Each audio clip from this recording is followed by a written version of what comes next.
Hey, I'm Becky Davis and welcome to my YouTube channel. This is part 4 of a series where I'm talking about conversion rate optimization, digital marketing, and applying behavioral science for businesses of every size. I'll be breaking down the hurdles that face most businesses looking at conversion rate optimization, namely lack of traffic and lack of money, and making this applicable for any business.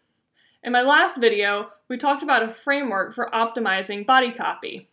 This video, we're going to talk about optimal design. Again, there's a lot here, so we're just going to start with some framework pieces. Layout, important concepts, and a few must-have elements. First off, what's the difference between a home page and a landing page? CRO's favorite answer? It depends. Sometimes nothing, if your website is small enough. Typically though, a home page is going to connect to other sections of your website, such as your blog or different product pages. A landing page has one focus: conversion. So some of this will be applicable to home pages. But on a home page, you might have multiple calls to action, and you might have a focus on engagement. Check your intention for the page. If its sole aim is conversion, then all of this will be applicable. If not, then you may have to adjust some things to fit your page's goal. Starting at the top, navigation. If you want a hardcore focus on conversion for your page, then you're not going to have navigation. They're going to come and either convert or they're going to leave. If they're higher intent, i.e. they've done something to indicate that they'd be interested in your offer, then narrowing their choices is going to help increase the likelihood that they'll take an action rather than leaving. At the top of your page is the hero section. Please do not put a carousel at the top of your page. Can't believe I'm saying this in 2019. Because if you put a carousel up there, I'm either going to miss some content, or when I go to click on it, it's going to disappear and I'm going to be annoyed. Don't annoy your visitors. The exception to the carousel rule is when it's used to create visual interest rather than change the message.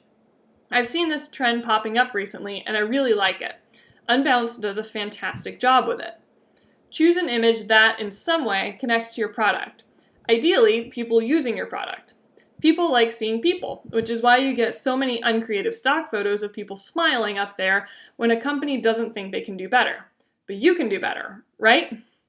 According to MDG Advertising, 67% of online shoppers rated high-quality images as very important to their purchase decision. That was more than product-specific information, long descriptions, and even ratings and reviews. Marketing Experiments ran a test where they pitted a picture of a real client against a high-quality stock photo, and they increased signups at 35%.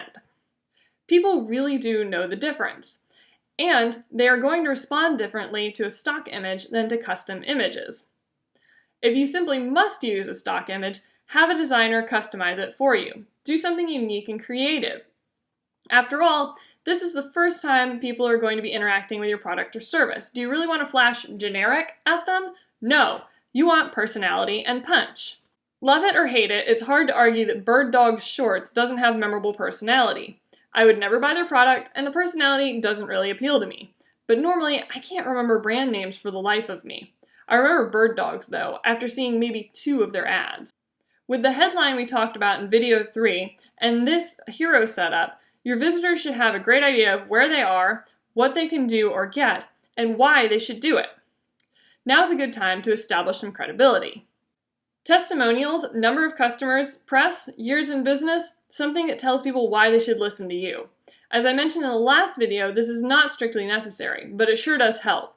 You're also going to want to weave more of this throughout the page as you go. Now you start to tell your story. Keep it well spaced and supported with images. People remember 4 times more of what they see and do than what they read, so create graphics with meaning. Stats are an excellent way to support your story. The first part of my own story calls attention to the fact that my visitor is competing with companies spending millions on advertising. Did you know that spending on social media increased 32% in 2018 and it's expected to grow 73% in the next 5 years? See how that supports my point that my target audience is competing with big money? I pulled that out to highlight it. Cue the visitor where to look next as they travel down the page. That means, typically, a linear format where they focus on one thing at a time. Don't try to shove too much into the section above the fold. It's tempting to put a lot up there. What about the percentage of visitors that aren't scrolling? What if the key piece of content that they need isn't up there? They aren't any more likely to convert if you inundate them on landing. Instead, just make sure that your most important and engaging message comes first. You're going to see better results with a single, strong, clear message. Don't horizontally arrange different sections. I'm not sure why some people are uncomfortable with taking up more vertical real estate, as if it's difficult for the visitor to scroll. It is way less effort for them to scroll than to figure out where to look in a busy, crowded frame. Here are some visual cues that you can experiment with for guiding your visitor. Use a color pattern like we did here. Your eye naturally follows the blue and purple elements on the clean design. You can use white space, an extremely linear layout like Unbounce is doing here. Or you can use motion like I'm doing. If you do choose to use motion, use it delicately. Motion is the strongest form of visual influence. It's next to impossible to ignore, and if it's heavy-handed, it gets extremely irritating. The chatbots that makes my browser flash between the site name and one new message infuriate me because of this, and I end up closing the browser tab that I had planned on going back to. I've also seen sites periodically shake the CTA up in the corner. Absolutely do not do this. It breaks the visitor's attention every time it moves. It makes reading more difficult and disjointed. That means your message is going to be less clear, your visitor is going to be annoyed, and they're more likely to leave. If it's relevant, add a video. Pages with videos increase time on page, can increase conversion, and give visitors another option for hearing your message. Don't force people to watch it. Don't make it autoplay, please. That's annoying. Don't put anything in there that they can't find on the page either, in case they're oddball like me and actually prefer to read. Mainly, it's because I can skim an article or a page, but not so much with a video. So that way I can debate if I actually want to then spend the time watching your video. I'm really like the worst target audience. Don't add a video just for the sake of adding a video. Make sure it correctly conveys your message and adds value. People are going to be watching this, trying to decide if they want to convert.